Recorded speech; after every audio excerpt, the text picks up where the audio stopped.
요한복음은 예수 그리스도를 증거하고 있습니다. 예수 그리스도는 보이지 않는 하나님이 보이도록 나타내신 하나님이다.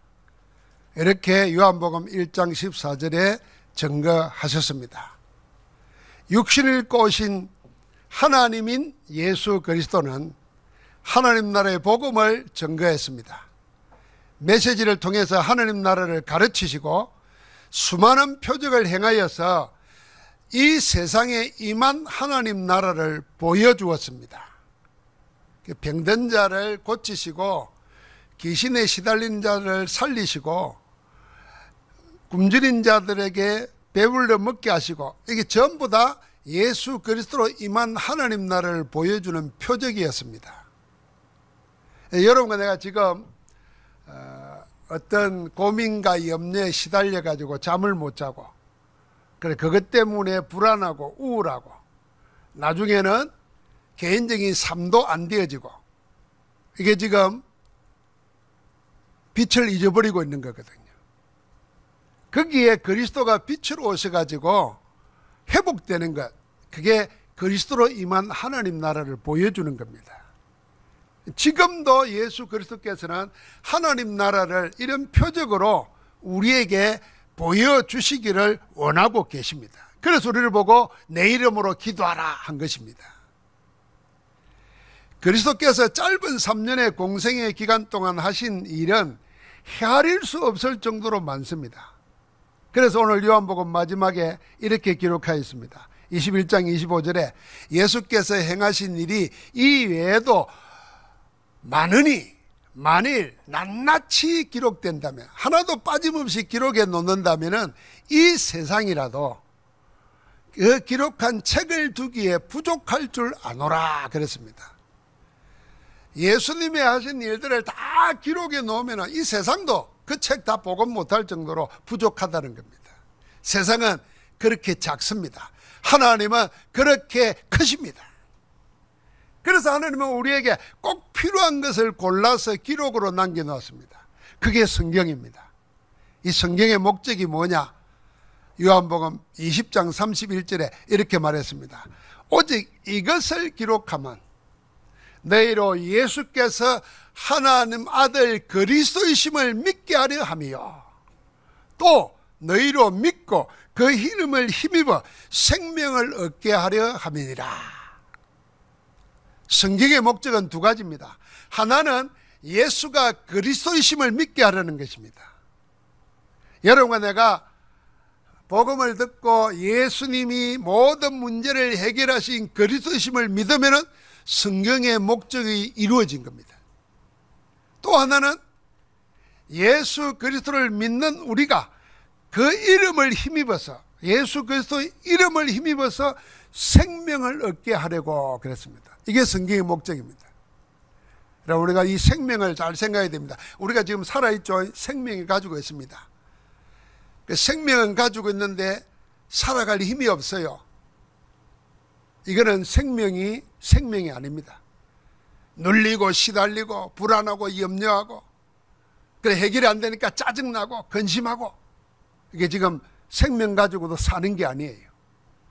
그런데 예수 그리스도 이름을 힘입어서 그 생명을 살게 하는 힘입니다. 그 힘을 주는 겁니다. 성경 읽으면. 그래서 이 두 가지는 하나로 합치면은 예수가 그리스도이심을 믿는 자마다 그 이름으로 생명으로 살게 하려고 성경이 기록된 겁니다. 예수 그리스도가 이 세상에서 행한 일은 세상에 담아두기에는 부족할 만큼 많습니다. 그런데 그걸 다 제외하고 사복음서에 예수님이 하신 일을 기록해 놨습니다. 왜 그 정도만 남겼을까요? 그 많은 기록을 다 제외하면서까지 전하려고 하는 한 가지가 예수가 그리스도라는 겁니다. 이게 왜 그리 중요합니까? 예수가 그리스도라는 사실이 왜 그리 중요하길래 그 수많은 표적 다 빼고 그거 하나 믿게 하려고 이 성경을 기록했겠는가?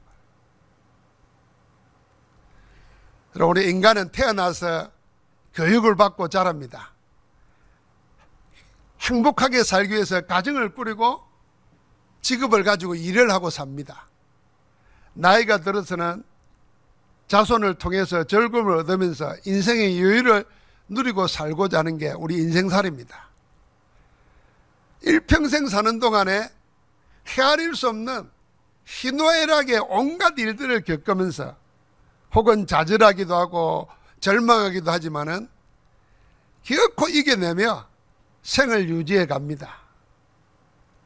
이런 생을 사는 동안에 우리는 수많은 질문을 자신에게 던집니다. 그 진정한 인생의 해답을 얻으려고 지식을 구하고 훌륭한 사람을 찾아서 조언을 구하기도 합니다. 심지어는 자기가 원하지도 않고 존경하지도 않으면서 답을 얻으려고 귀신 들린 무당 점쟁이를 찾기도 합니다. 어려서는 모든 것이 신기하고 궁금해서 묻습니다. 이게 뭐지? 왜 그렇지? 할머니에게 묻고 아빠에게 묻고 모든 게 질문입니다. 자라서 지식이 쌓이고 스스로 일할 때가 되면은 생기는 질문은 아주 간단하며 분명합니다. 어떻게 하면 성공할 수 있지? 어떻게 하면 남보다 더 빨리 더 높은 자리에 많은 재산을 가지고 여유롭게 살 수 있지? 아주 구체적이고 실용적인 질문으로 가득 찹니다. 그러나 나이가 어느 정도 들고 경륜이 쌓이면은 질문이 사무 철학적이고 종교적으로 바뀝니다. 인생이 뭐지? 나는 누구지? 나는 제대로 인생을 살고 있는가? 이런 질문들하고 그런 답을 찾습니다. 그 모든 물음에 대해서 제각각 자기의 답을 가지고 생의 시간을 쏟아붓고 사는 인생에게 결코 지워지지 않는 궁극적인 질문이 하나 남아 있습니다. 그래서 세상에서 얻을 수 있는 정보나 지식이 아닙니다. 실용적인 자산도 아닙니다. 철학적인 물음도 아닙니다. 이거는 종교적인 의문을 넘어서는 영적인 질문이 남아 있습니다. 모든 사람은 결국에는 이 영적 질문과 맞부딪히게 됩니다. 왜 그럴까요?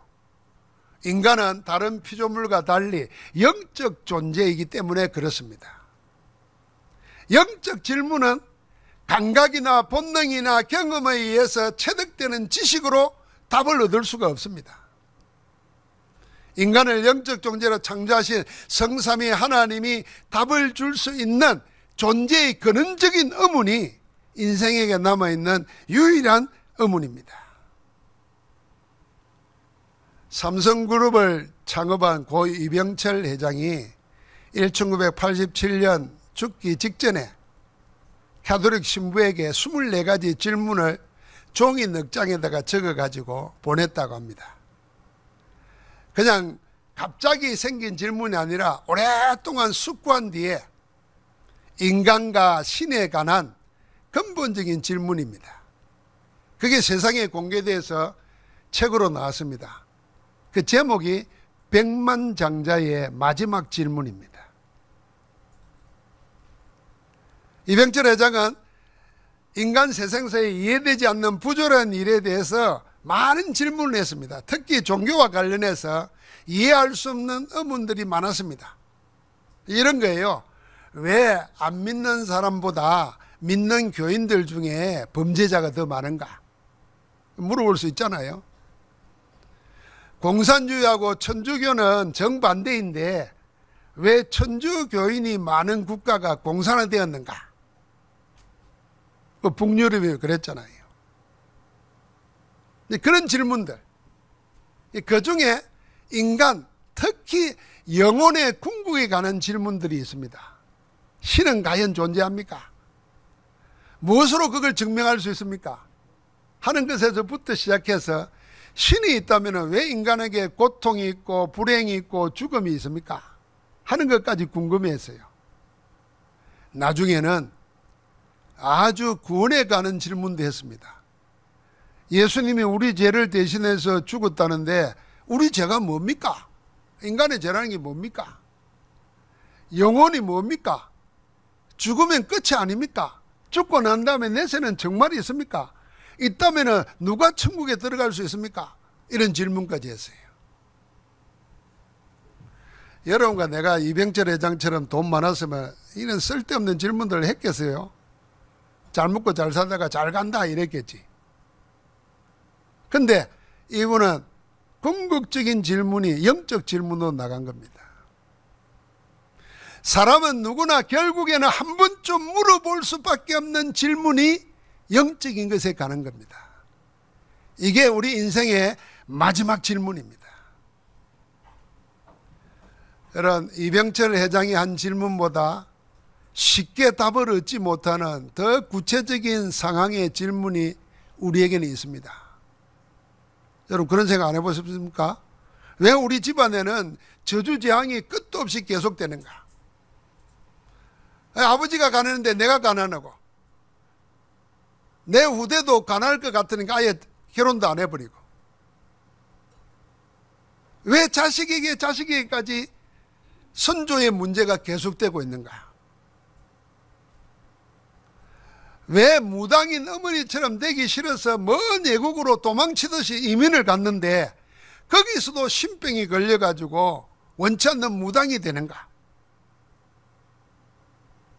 왜 세상 사람 모두가 부러워할 만큼 많은 재산을 가지고 있고 명예도 가지고 인기도 가진 사람이 마약 중독에 빠지고 스스로 목숨을 끊고, 요즘에 연예인들이 왜 무당이 돼가지고 점을 쳐주고 그러는가?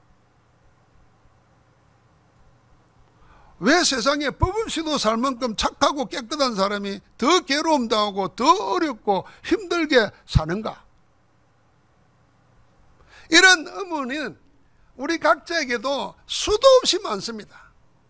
심지어는 내 입으로 뱉기가 부끄러울 만한 의문점도 우리에게 있습니다. 너무나 가까이 있는 많은 사람들이 이런 고통에 시달리고 눌려서 사는데 무엇 때문인가? 해결책은 없는가? 언제까지 이러고 살아야 하나? 이런 근원적인 질문에서 벗어날 수 없는 게 우리 인생입니다. 여러분, 그 문제에 대한 해답을 하나님이 말씀을 통해서 주신 겁니다. 그게 예수가 그리스도라는 해답입니다. 우리 인간의 문제는 파생되는 문제가 아닙니다. 근원적인 문제입니다.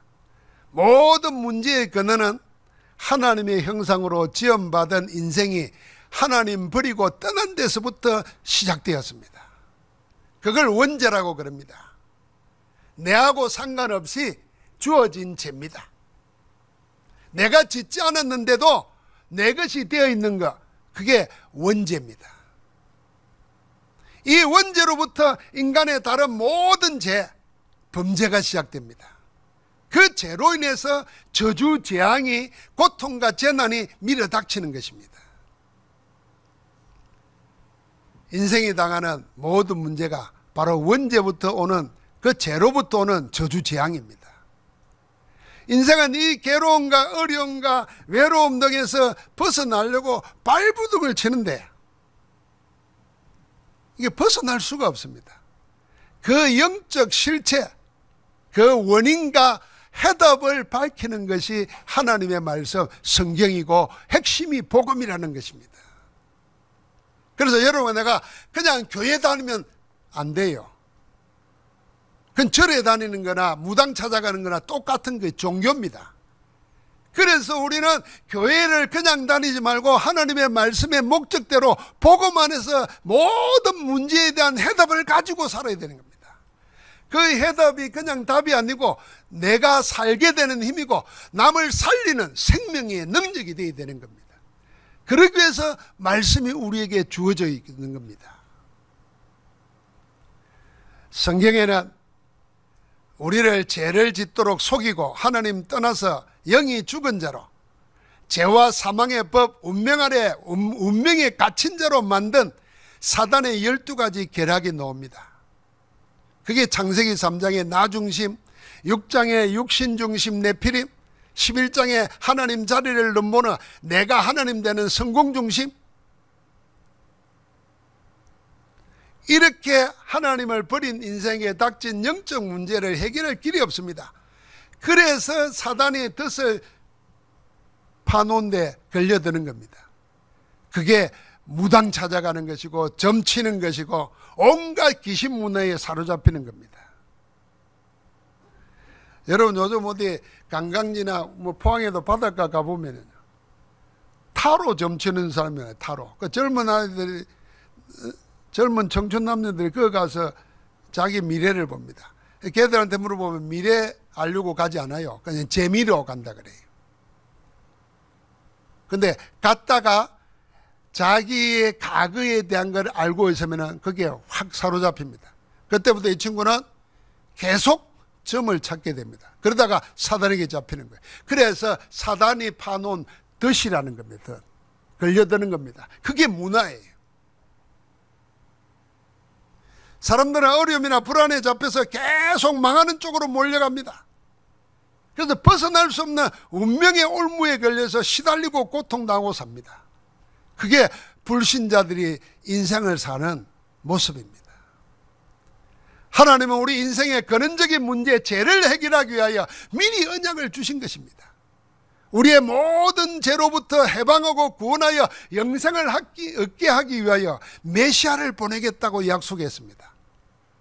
그 메시아가 오셨습니다. 오셔서 모든 죄를 다 해결했습니다. 그분이 바로 예수 그리스도이십니다.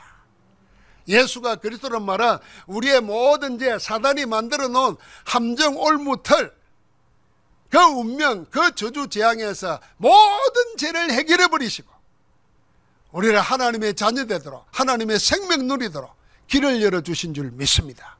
그 이름이 그리스도예요. 그래서 요한복음 3장 16절을 우리가 다 알지 않습니까? 하나님이 세상을 이처럼 사랑하사 독생자를 주셨으니 이는 저를 믿는 자마다, 저를 아는 자가 아니에요, 믿는 자마다 멸망하지 않고 영생을 얻게 하려 하심이라 그랬습니다. 영생은 하나님의 생명입니다. 하나님은 영원하신 하나님입니다. 그래서 하나님의 생명을 얻으면 영생하게 됩니다. 하나님과 함께하게 됩니다. 죄와 저주, 운명, 팔자에 묶인 게 아니라 하나님 안에 살게 되어 있는 겁니다. 그 생명을 얻게 하려고 그리스도께서 오셨습니다. 그래서 영접하는 자, 곧 그 이름을 믿는 자들에게는 하나님의 자녀가 되는 권세를 주셨으니, 이미 준 겁니다. 우리는 구원받아 사는 것입니다. 하나님은 이 인간의 근원의 문제를 해결하신 그리스도의 역사를 성경에 기록해 놓은 겁니다. 그래서 우리로 하여금 예수가 그리스도이심을 믿게 하고 그 이름을 힘입어 생명 얻게 하려고 성경을 남겨놓았습니다.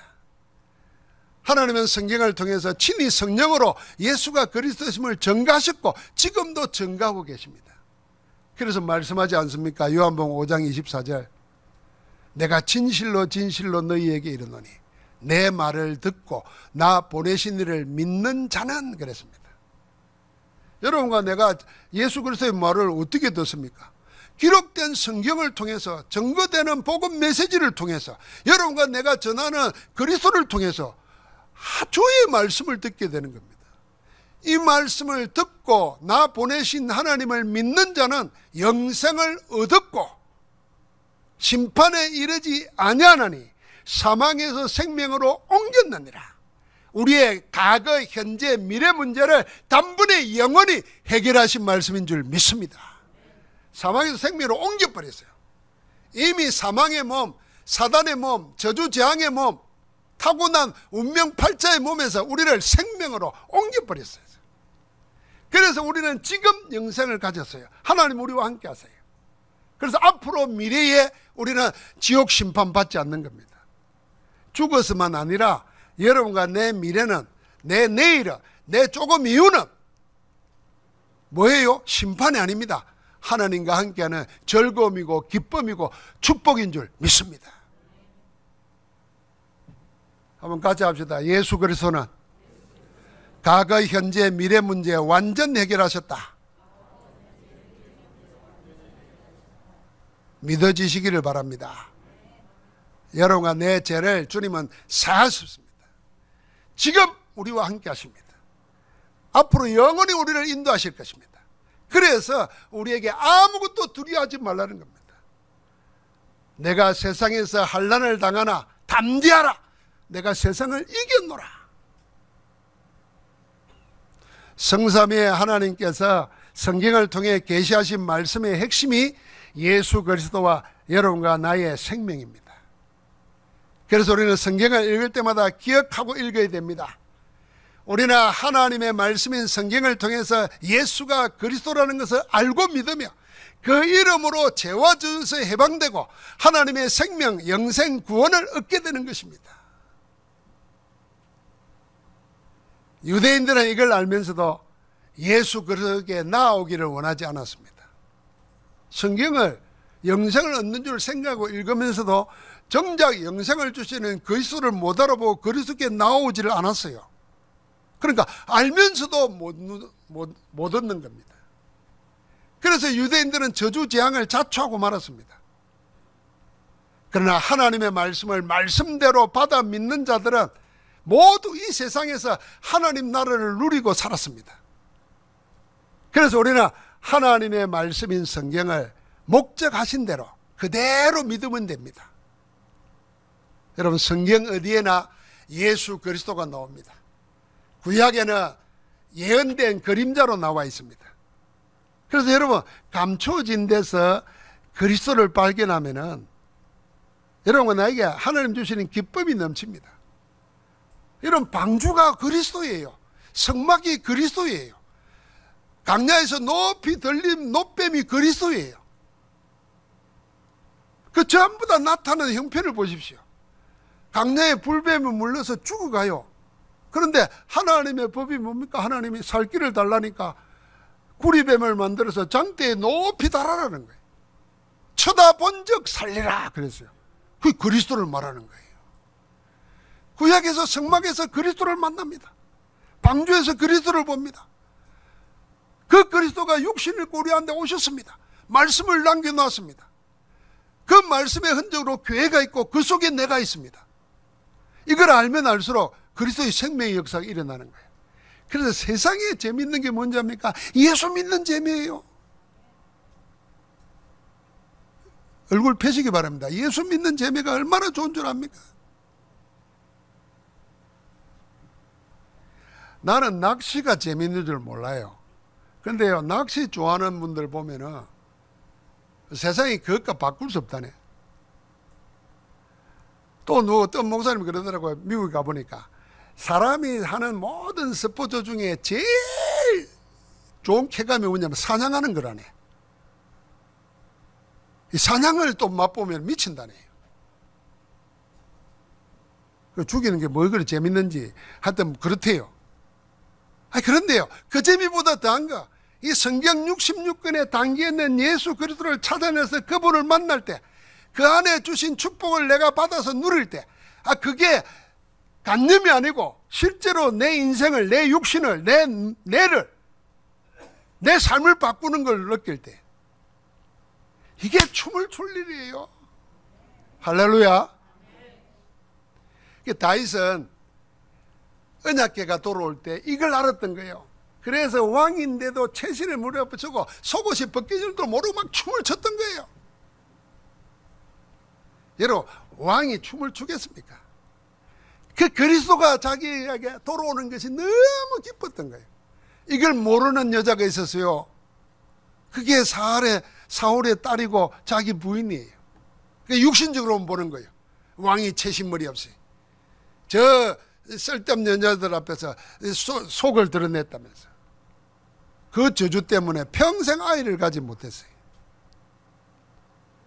여러분, 이 비밀을 우리가 찾아 누리야 됩니다. 성경의 목적대로 보면 됩니다. 이 믿음이 여러분과 나라가 세상을 이기게 할 수 있는 생명의 능력인 줄 믿습니다. 부활하신 예수 그리스도께서 사복음서를 통해서 제자들에게 마지막 메시지를 남기셨습니다. 모든 족속으로 제자 삼으라고 하셨고, 마태복음에, 마가복음에는 만민에게 복음 전하라 했습니다. 누가복음에도 그랬습니다. 증거될 것을 기록했다 그랬습니다. 그리고 오늘 베드로에게 내 어린 양을 먹이라고 말씀하셨습니다. 이 주님이 남기신 마지막 메시지는 제자들에게는 천명이었고 제자들이 세운 교회는 소명이었고 마지막 여러분과 나에게는 사명입니다.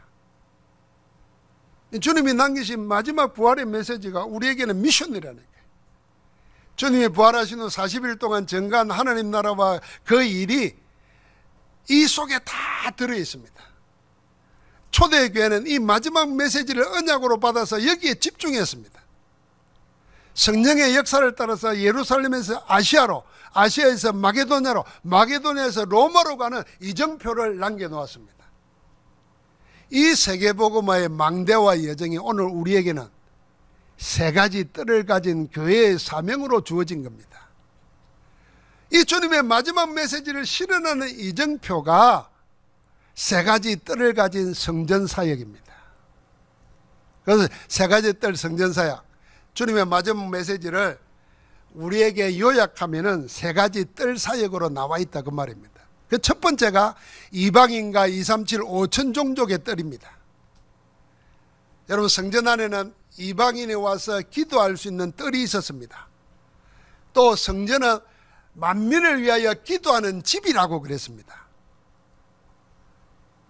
여기서 온 천하 만민에게 복음을 전하라고 모든 족속을 제자 삼으라는 말씀의 실현을 할 수가 있는 겁니다.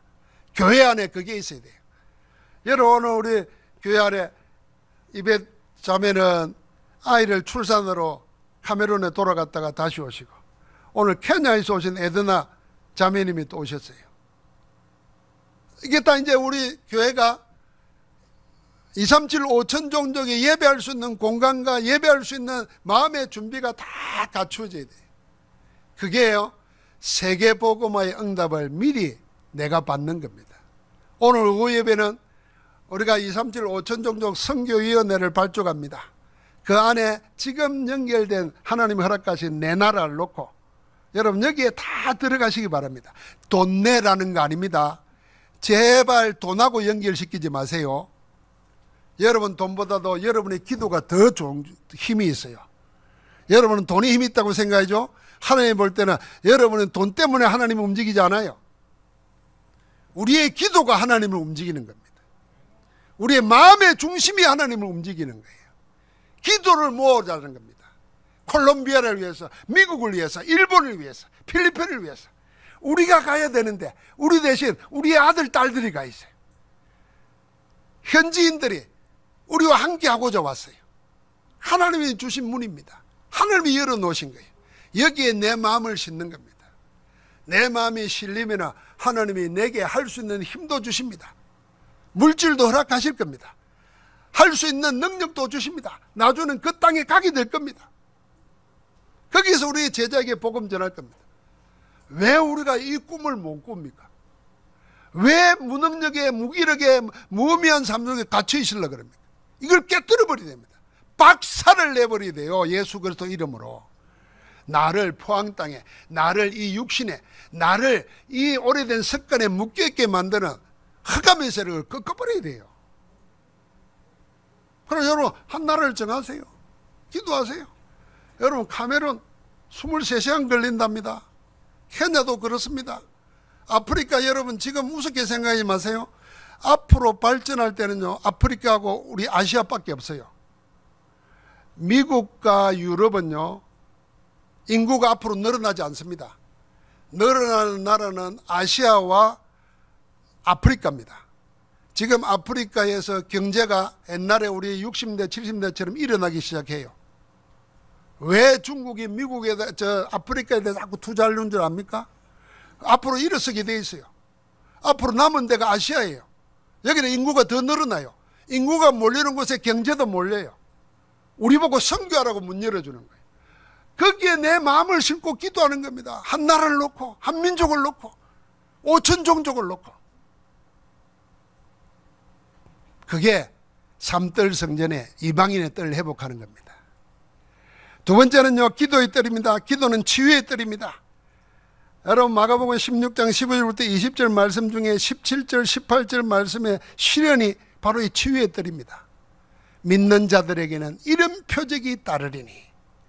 누구에게요? 믿는 자들에게. 그들이 내 이름으로 귀신을 쫓아내며 새 방언을 말하며 뱀을 집어올리며 무슨 독을 마실지라도 해를 받지 아니하며 병든 사람에게 손을 얹은즉 나으리라. 여러분, 이게 치유입니다. 세상은 지금 질병 시대가 됐고 앞으로 육신 아니라 마음, 생각, 정신, 삶이 무너지는 마약 중독 시대가 이미 왔고 많은 병자들이 일어납니다. 이들을 교회가 답을 주고 살려야 됩니다. 약을 가지고는 못 고칩니다. 그래서 그 질병들이 계속 있는 거 아닙니까? 의사의 모든 일을 참조해서 우리는 뭡니까? 근원을 치유하는 겁니다. 영적 치유를 하는 겁니다. 하나님 만나도록 하는 겁니다. 생명 살도록 해놓는 겁니다. 그래서 말씀으로 그 사람을 살 수 있도록 하는 겁니다. 살게 하는 힘을 주는 겁니다. 이게 교회 안에서 예배를 통해서, 말씀을 통해서, 기도를 통해서 다 회복되는 겁니다. 마지막 세 번째가 아이들의 뜰입니다. 렘넌트 서밋의 뜰입니다. 주님을 부인하고 도망쳤던 베드로에게 주님이 나타나셔서 세 번 똑같은 질문을 했지 않습니까? 네가 나를 사랑하느냐? 처음에는 네가 이 사람들보다 나를 더 사랑하느냐 그랬어요. 그리고 두 번째는 네가 나를 사랑하냐? 네가 나를 사랑하느냐 물었습니다. 주님은 베드로에게 한 가지만 확인했습니다. 사랑이었습니다. 베드로의 사랑은 무엇입니까? 세 번이나 주님을 부인했던 베드로의 과거 상처를 없애주는 사랑의 질문이었습니다. 세 번 부인했잖아요. 세 번 사랑을 확인시켜주면서 과거를 상처로 남지 않도록, 과거가 오히려 발판되도록 그렇게 물으신 겁니다.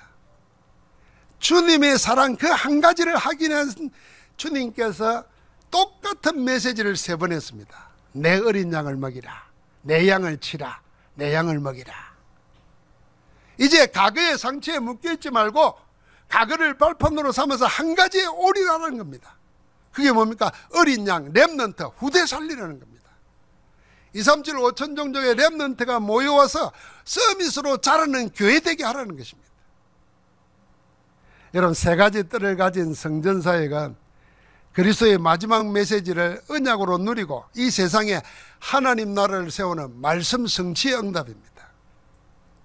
우리는 오늘과 내일은 예수 그리스도께서 마지막 메시지가 성취되는 흐름 속에 있어야 됩니다.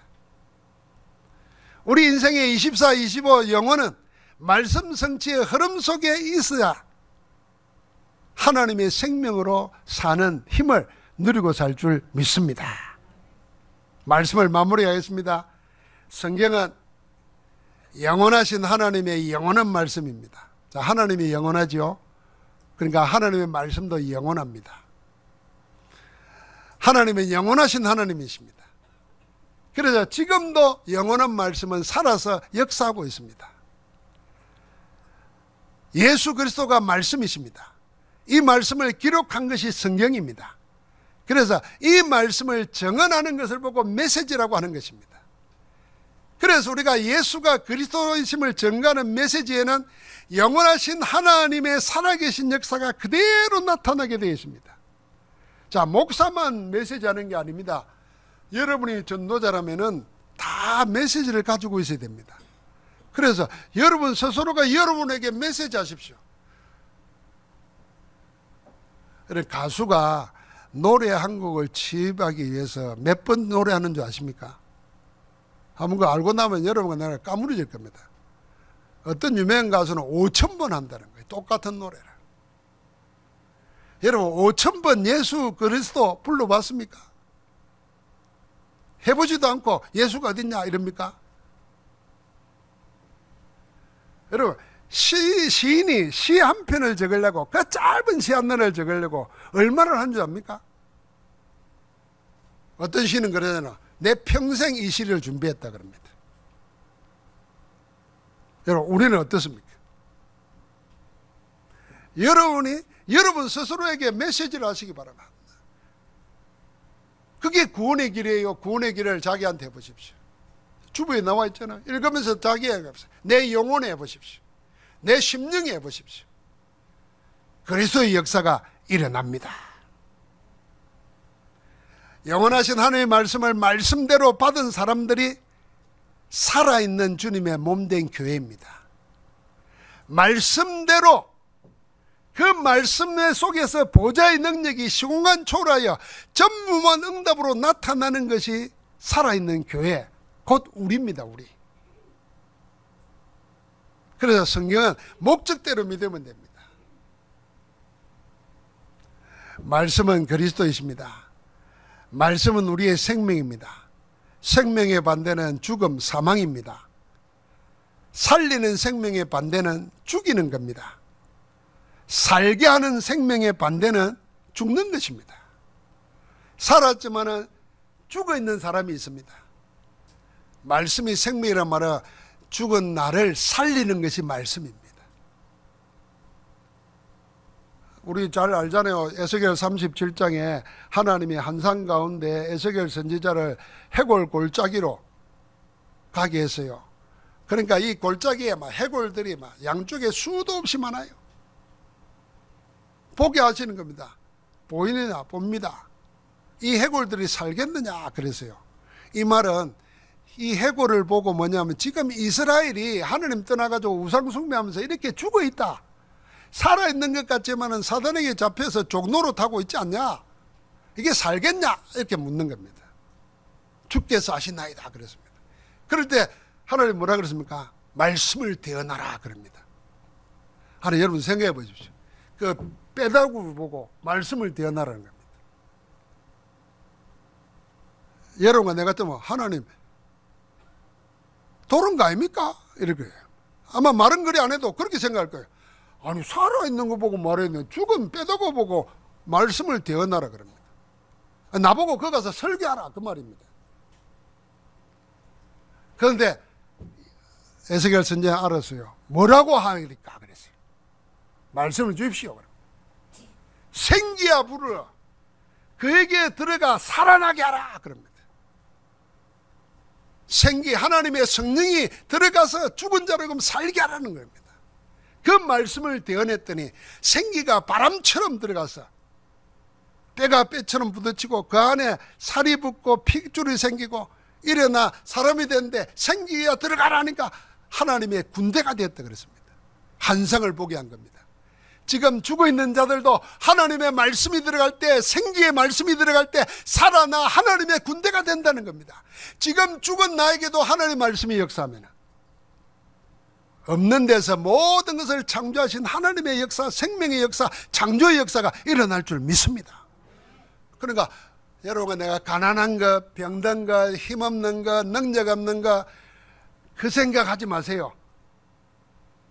그렇다면 그대로 두고 볼 겁니까? 그대로 세상에 끌려갈 겁니까? 사단에게 눌려 살 겁니까? 나에게 말하십시오. 내가 메신저가 되어서 내 영혼에, 내 심령에, 내 육신에 말씀 전하는 겁니다. 그 말씀이 믿는 자 속에 살아 역사하느니라. 여러분, 사도 요한이 요한복음을 다 정리하면서 마지막에 한 말이 성경은 이것 때문에 기록해 놨다. 앞으로 여러분과 나를 통해서 하나님이 하실 일도 무궁무진합니다. 하나님께는 헤아릴 수 없는 많은 것이 있습니다. 그 응답의 정인으로 237 5천 종족 살리기를 주의 이름으로 축복합니다.